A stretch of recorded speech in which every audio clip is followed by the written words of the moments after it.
Warahmatullahi wabarakatuh. Perkenalkan, saya Dian Widyaningsih, calon guru penggerak angkatan ke-10. Di video kali ini saya tidak sendirian, saya bersama rekan saya Gilang Permata Indah dari SMK 1 Cimahi. Oke, pada kegiatan kali ini saya akan melakukan praobservasi bersama Ibu Gilang. Selamat menyaksikan. Oke, assalamualaikum. Waalaikumsalam. Nah, Ibu gimana kabarnya nih? Alhamdulillah baik. Bagaimana dengan kabar Ibu? Alhamdulillah selalu baik dan selalu bersemangat. Nah, jadi gini Bu, hari ini kita akan melakukan percakapan praobservasi yang nanti saya akan mengamati proses pembelajaran yang akan Ibu lakukan di kelas. Nah, adapun tujuan dari kegiatan ini untuk mengetahui dan mengevaluasi proses pembelajaran yang Ibu lakukan. Dan kenapa ini dilakukan? Supaya sebagai persiapan Ibu untuk mengajar di kelas. Nantinya saya harapkan praobservasi ini Ibu melakukan pembelajaran dengan lebih percaya diri. Sebelumnya saya mengajukan beberapa pertanyaan ya Bu ya, yang saya ingin tanyakan. Yang pertama, tujuan pembelajaran yang akan Ibu capai pada pembelajaran kali ini apa ya? Untuk tujuan pembelajaran yang akan dicapai di pembelajaran kali ini adalah mengenai penerapan nilai-nilai Pancasila dalam kehidupan. Oh, seperti itu ya Bu. Lalu bagaimana nih cara mengembangkan kompetensi yang akan dicapai dalam pembelajaran ini? Dalam pembelajaran kali ini, kompetensi yang akan dicapai ada dua, yakni kompetensi secara pengetahuan dan juga pengetahuan. Jadi dua arah pengembangan ini yang akan Ibu capai ya, yaitu pengetahuan dan keterampilan. Nah, baik Ibu, saya ingin mendengar nih rencana pembelajaran Ibu, baik itu strategi, model, atau metode pembelajaran yang akan Ibu gunakan itu apa saja ya? Yang pertama dari strategi pembelajaran, yakni pembelajaran yang berdiferensiasi berdasarkan kesiapan peserta didik. Model pembelajarannya yaitu project based learning. Metodenya yang digunakan yaitu diskusi kelompok, dialog, dan juga penulisan. Oke, jadi strategi pembelajaran itu yakni pembelajaran yang berdiferensiasi. Tadi itu model pembelajaran PBL dan modelnya yaitu diskusi kelompok dan penugasan gitu ya. Baik. Sekarang bagaimana nih dengan media pembelajarannya Bu? Media pembelajarannya mungkin menggunakan presentasi PowerPoint dan juga teks yang nanti akan didiskusikan. Oke, oh iya Bu, kira-kira nih kapan Ibu akan melaksanakan kegiatan pembelajaran tersebut? Kebetulan besok ada jadwal di kelas. Di kelas mana ya Bu ya? Di kelas 10 RPL. 10 RPL. Baik Ibu, setelah melakukan observasi dan atau pembelajaran, nanti di dalam kelas kita akan adakan percakapan yang terakhir, yaitu percakapan pasca observasi. Nah, sebelum kita akhiri nih, apa yang kira-kira didapat oleh Ibu dari percakapan kita tadi? Melalui percakapan ini, saya mendapatkan gambaran dan media yang digunakan serta strategi yang diterapkan. Iya, semoga dalam pembelajaran nanti Ibu berjalan dengan lancar, lebih percaya diri dan mengajarnya. Terima kasih Ibu sudah meluangkan waktunya. Ya, sama-sama. Assalamualaikum. Terima kasih. Waalaikumsalam. Ya, apa kabarnya hari ini? Alhamdulillah luar biasa. Allah Akbar. Ya, alhamdulillah. Hari ini kita ketemu lagi dengan mata pelajaran pendidikan Pancasila. Ya. Nah, sebelum itu karena Ibu baru masuk kembali, berarti harus di presensi dulu ya. Atira. Iya. Tasya. Rizky. Salma.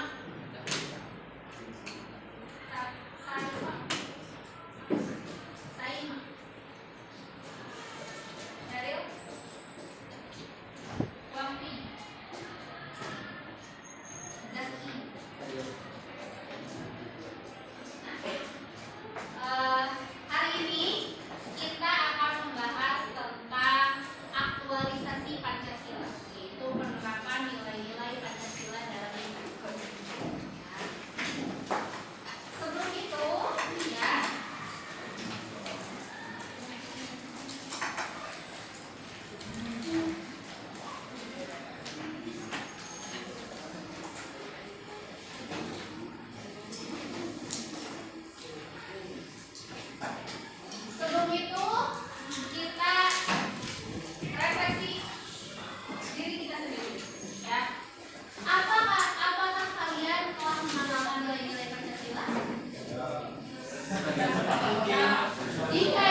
Jika belum, apa yang akan kalian lakukan agar dapat mengamalkan nilai-nilai Pancasila? Tadi banyak yang menjawab ya, terutama dalam Pancasila pertama. Pancasila ketuhanan yang maha esa. Kalau di Pancasila ketuhanan yang maha esa itu pasti berhubungannya dengan nilai-nilai religius. Salah satunya adalah beribadah. Nah ini kan salah satu bentuk dari mengamalkan nilai-nilai Pancasila. Tapi kalau mengamalkan nilai-nilai Pancasila di sini itu berarti mengamalkan nilai-nilai antara manusia dengan manusia. Ya, contoh berarti apa kalau di pengamalan nilai agama? Toleransi. Ya. Antara Muslim dengan Muslim lainnya, antara Muslim dengan Sila. Ya.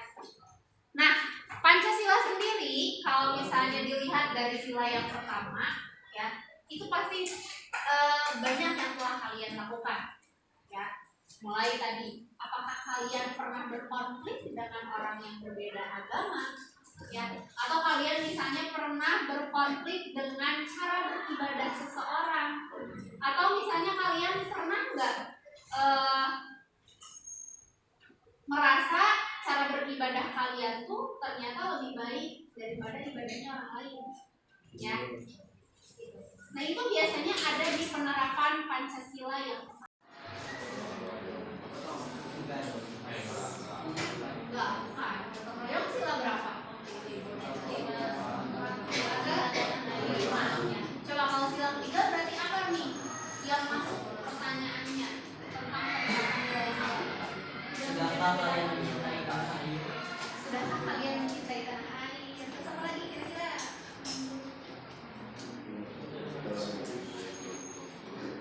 Selain cinta tanah air, di persatuan Indonesia itu apa? Ada apa lagi? Sudahkah menggunakan bahasa Indonesia dalam baik? Sudahkah menggunakan bahasa Indonesia atau menerapkan bahasa Indonesia di kehidupan sehari-hari? Terus apa lagi kira-kira? Apa yang sedang kalian lakukan untuk mencapai ketertiban dunia? Apa yang sudah kalian lakukan? Nah itu ya, apa yang sudah kalian lakukan? Kalau lakukan kan berarti ada apanya? Bentuknya, bentuk penerapannya apa? Ya, itu di persatuan. Kalau di permusyawaratan, di sila yang keempat, apakah kalian sudah mengambil keputusan dengan cara musyawarah? Pernah? Itu kan diterapkannya di kehidupan sehari-hari. Tidak hanya dalam hal belajar, tapi juga dalam mengambil keputusan yang lain. Ya, tidak hanya dalam mengerjakan satu tugas, tapi juga dalam mengambil keputusan yang lain. Itu juga harus dimusyawarahkan. Kalian masuk ke sekolah di sini musyawarah dulu kan sama orang tua? Musyawarah kan yang membiayai kalian, ya. Itu kan bentuk dari musyawarah. Harus ada kesepakatan baru yang terakhir, ya. Keadilan sosial bagi seluruh rakyat Indonesia. Berarti apa redaksi pertanyaannya kira-kira? Sudahkah kalian Sedangkan kalian melaksanakan hak dan kewajiban kalian sebagai peserta didik, anggota keluarga dan calon generasi masa depan? itu lebih panjangnya, ya. Berarti sudahkah kalian melaksanakan atau kalian mendapatkan hak dan melaksanakan kewajiban? Itu salah satu bentuk pertanyaan dari sila ke-7. Ya, nah ini kalau dalam bentuk penerapan, nilai Pancasila itu menjadi landasan utama Indonesia. Itu sudah ada malah sebelum Indonesia berdiri. Ya, mulai dari adanya kata Nusantara, ya, kemudian berganti menjadi Indonesia. Itu sebetulnya nilai-nilai Pancasila sudah diterapkan, mulai dari kehidupan beragama, ya, rasa persatuan, ya, itu sudah diterapkan, ya, karena tadi banyaknya keberagaman, ya. Namun pemahaman dan pengamalan nilai-nilai di antara pelajar seringkali dihadapkan pada tantangan seperti pengaruh globalisasi, ya, yang menggeser nilai-nilai lokal serta perbedaan budaya dan nggak lihat anak-anak bermain permainan tradisional. Itu termasuk pengaruh globalisasi nggak? Termasuk kan? Ya, gitu. Itu menggeser nilai-nilai lokal nggak? Nilai-nilai budayanya hilang nggak? Kalau waktu zaman kalian masih sering permainan tradisional nggak?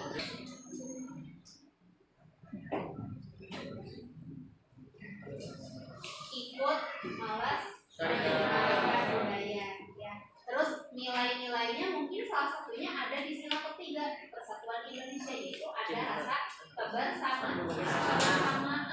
Ya, kalau permainan tradisional kan mainnya bareng-bareng.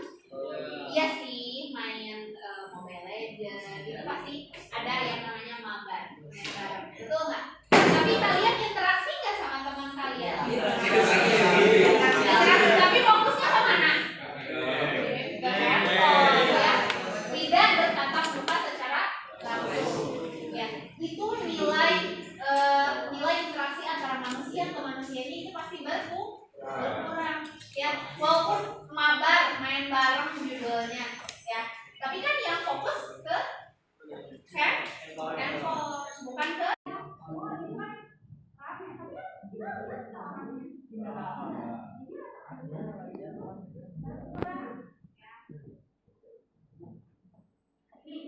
penerapan Pancasila dalam kehidupan. Yang pertama ada ketuhanan. Kalau di sini itu redaksinya dari bangsa Indonesia adalah bangsa yang percaya kepada Tuhan, sehingga mereka dapat melaksanakan ajaran agamanya secara nyaman dan tanpa mengalami gangguan. Ya, makanya kenapa yang paling ditekankan di sila yang pertama adalah toleransi. Dari segi bacaan, ada yang namanya mad. Pasti beda kan cara beribadahnya, ya. Mulai dari maaf, ya,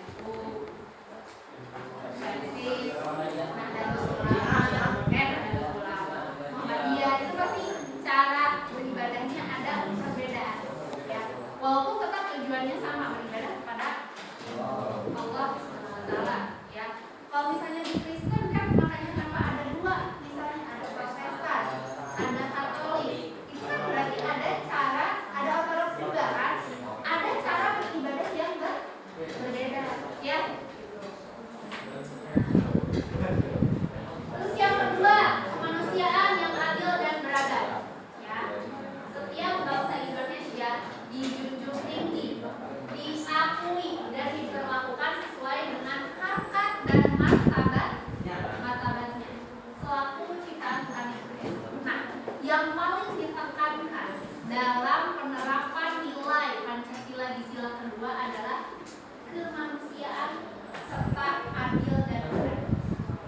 Ya.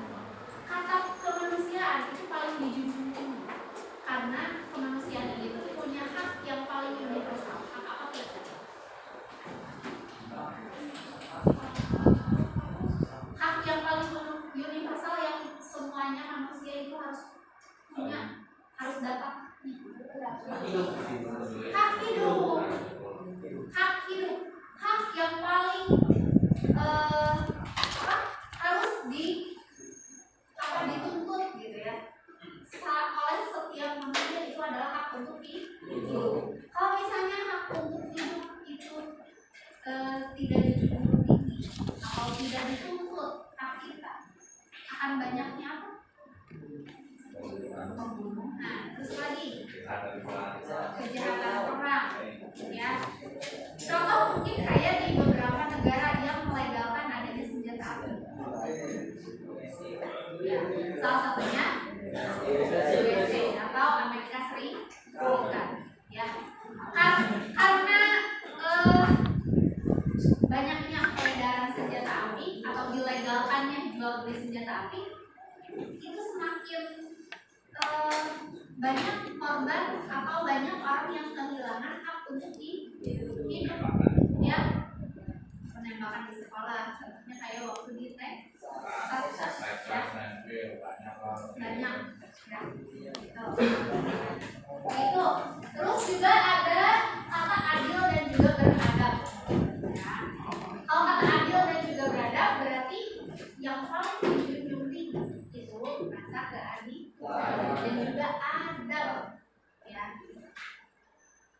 adab. Tadi kan tadi sudah ditekankan ya sama pembina upacara tentang akhlak, tentang etika, dan itu pasti berhubungan sama yang namanya adab ya.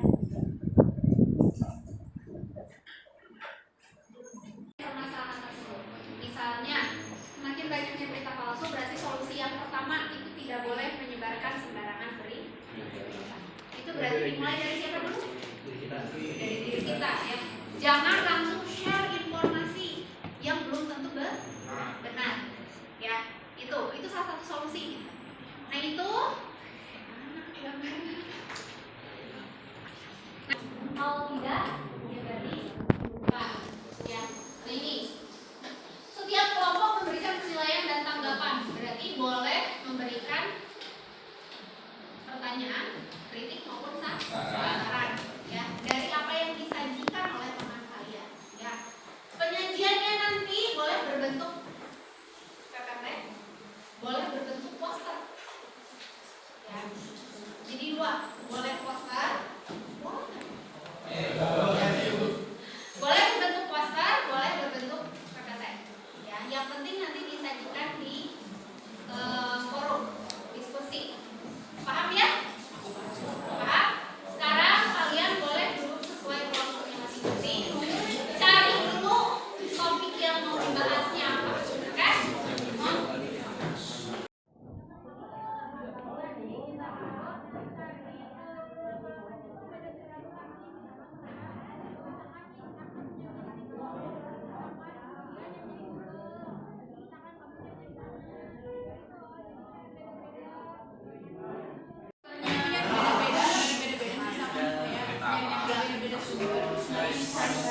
Ini banyak dari ini. Ya, sebetulnya di artikel yang gimana sih? Itu kayak toleransi, ya, sebenarnya saja cari ya, diambil terus dianalisis. Misalnya di sini ada berita hoax. Jadi berita hoax.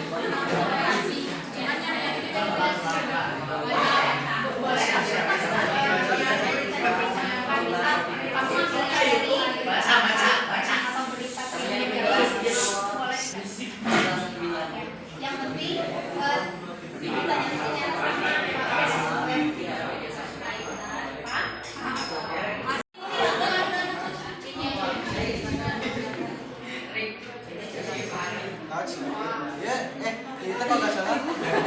Ada yang mau ditanyain nggak?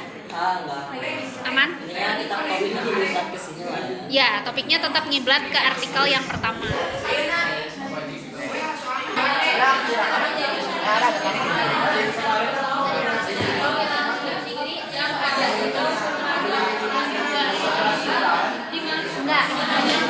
Di artikel yang pertama itu kan ada 2 halaman.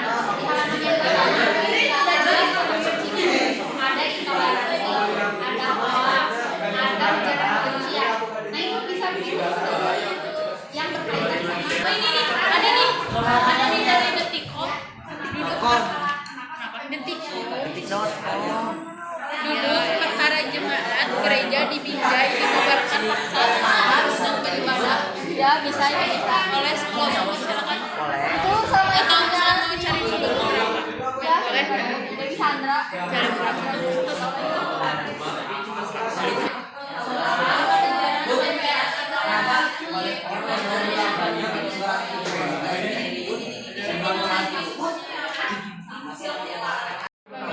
boleh ini konteksnya berbahasa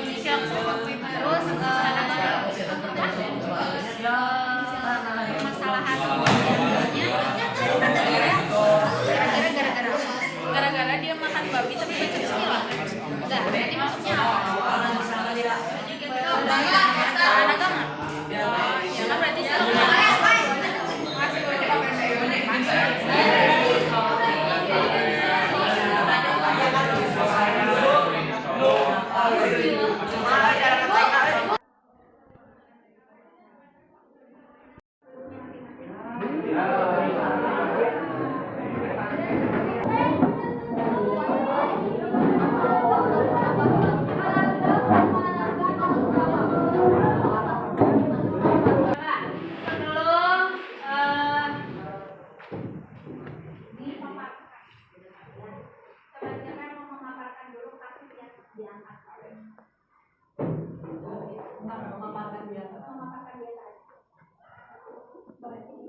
itu adalah tentang crowdfunding. Saya nggak tahu cara baca metodologi gimana, tapi intinya si crowdfunding itu adalah penyalahgunaan dana.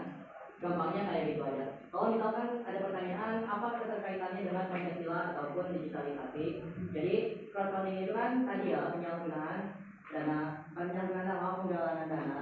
Sehingga kalau misalkan kita sambungkan dengan Pancasila, makanya akan bersangkutan dengan sila kedua, ini kemanusiaan yang adil dan beradab, seperti itu.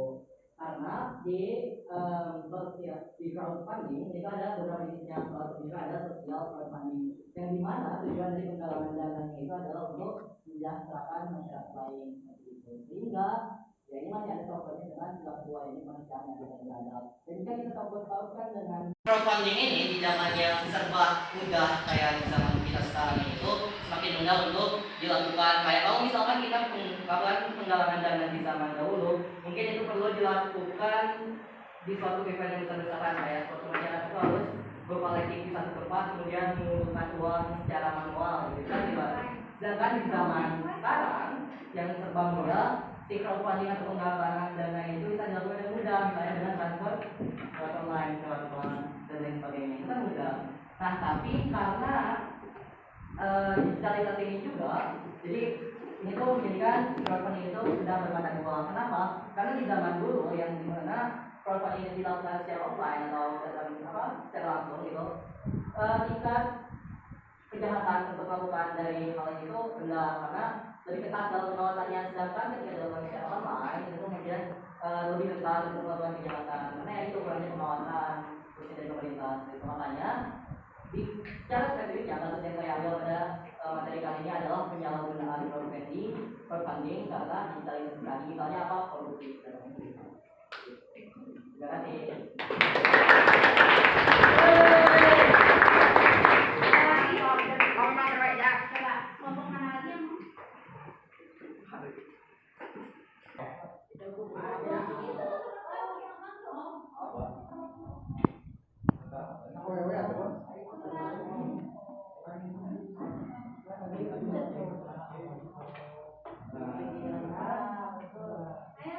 Tadi sebetulnya ada beberapa yang permasalahannya itu menarik buat dibahas.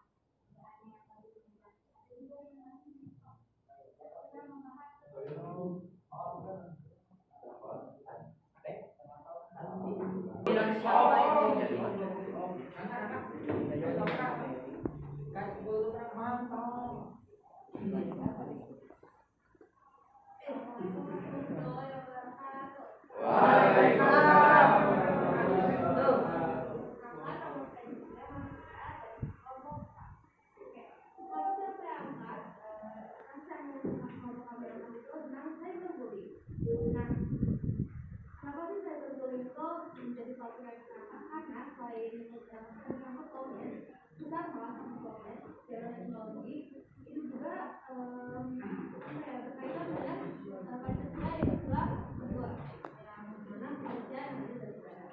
Nah, di cyberbullying itu kan banyak korban-korbannya itu yang mulai tadi bunuh diri, kecelakaan kepercayaan diri, terus misalnya berdampak juga kepada keluarganya. Nah di sini itu konsisten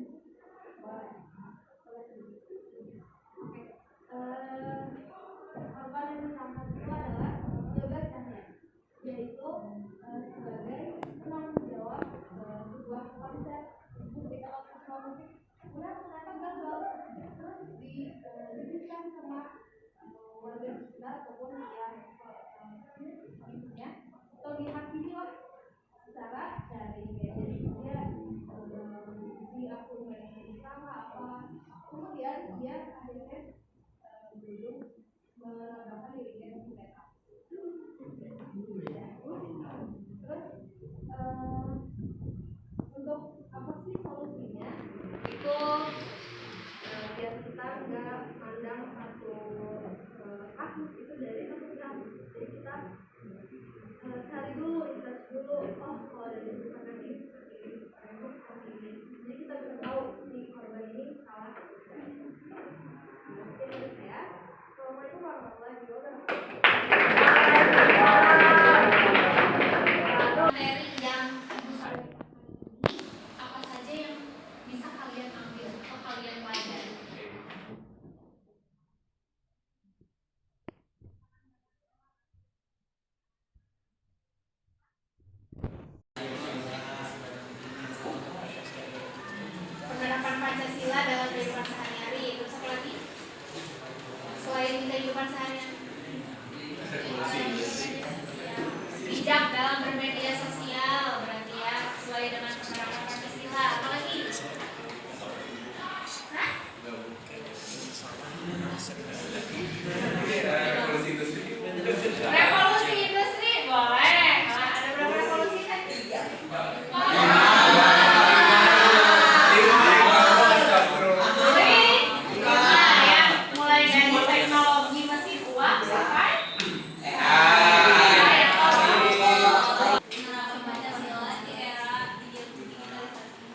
manifestasi perilaku yang bertentangan dengan Pancasila. Nah, ini tuh udah kalian pelajari semua, ya, udah dibahas, malah mungkin sudah diterapkan oleh kalian, ya, mulai dari SD, SMP, ya, dan sekarang di SMK.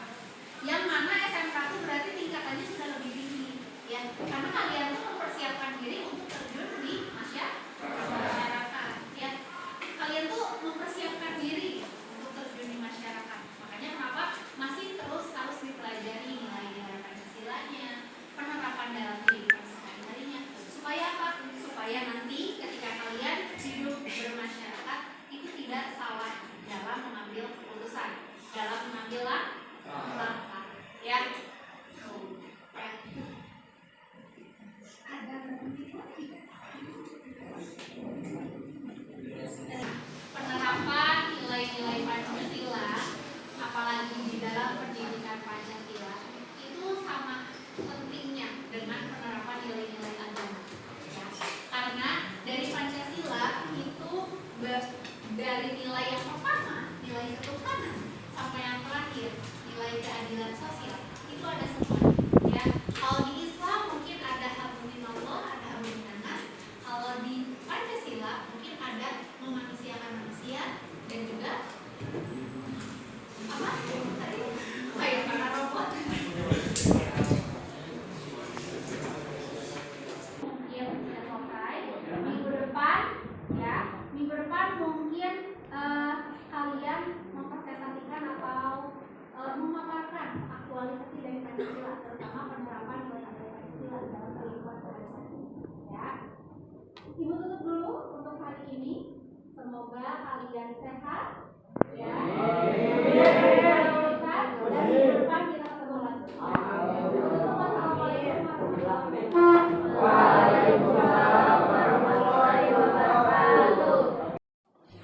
Assalamualaikum Bu Gilang. Oke, kali ini kita memasuki tahapan praobservasi ya Bu. Kita ngobrol santai-santai aja ya Bu ya. Nah, kita sudah melaksanakan pasca observasi. Sekarang pasca observasi dan observasi ini kira-kira apa nih yang Ibu akan sampaikan kepada saya? Yang saya harapkan mungkin bisa terus sharing terkait atau terhadap pembelajaran yang saya kemarin, apakah ada kekurangan atau sekiranya. Oke, oh begitu ya Bu. Jadi kita sharing-sharing dulu aja ya Bu ya. Jadi kalau boleh tahu nih, bagaimana perasaan Ibu setelah melakukan observasi kemarin?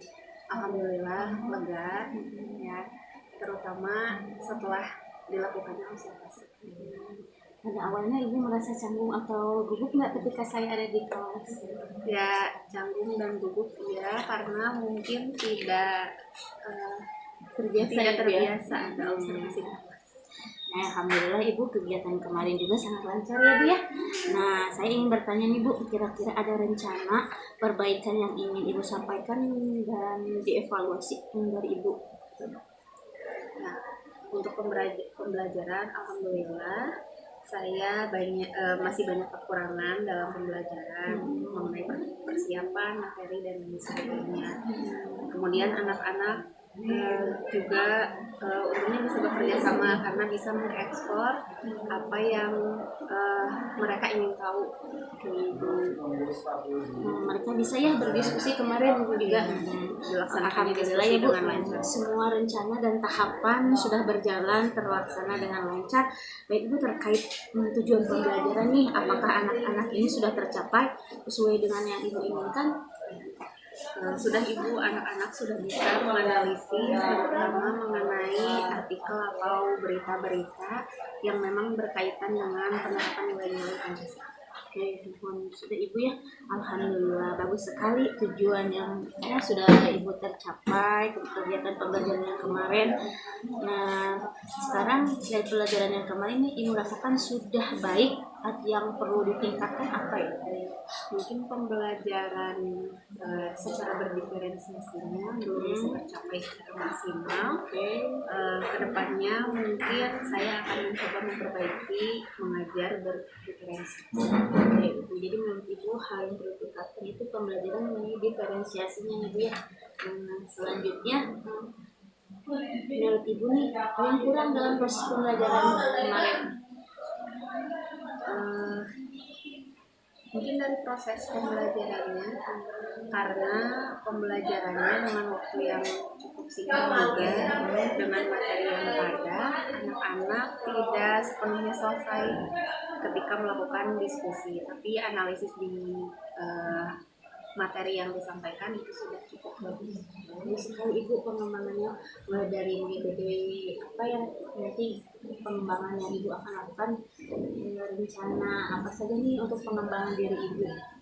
Ya mungkin dengan mengikuti beberapa pelatihan audit webinar, terutama di Kalau ingin mencari materi dari media sosial, Ibu suka nggak Bu? ya itu juga jadi salah satu referensi, karena kalau pendidikan Pancasila itu pasti berkaitan dengan Kira-kira nih kapan nih pelaksanaannya Ibu untuk melakukan kegiatan tersebut? untuk bulan-bulan ke depan. Untuk pengembangannya di bulan depan Ibu ya. Oke, rencana Ibu sudah bagus, sudah terplanning. Saran dikit saran dari saya, sebaiknya Ibu mencatat poin-poin yang penting yang akan Ibu laksanakan seperti itu Ibu. Kira-kira nih Ibu punya motivasi atau orang yang mendukung Ibu nggak? Ya mungkin salah satunya ibu, karena kan ibu juga calon guru pemula gitu. Saya kan baru-baru jadi mungkin salah satu yang jadi motivasinya dari itu. Oke, senang sekali Ibu. Terima kasih sudah mau berbagi bersama saya. Mudah-mudahan di pembelajaran selanjutnya Ibu lebih baik lagi dan saya juga sama-sama belajar. Ya, kita sama-sama sharing-sharing pengalaman. Maka Ibu hatur nuhun atas waktunya. Terima kasih.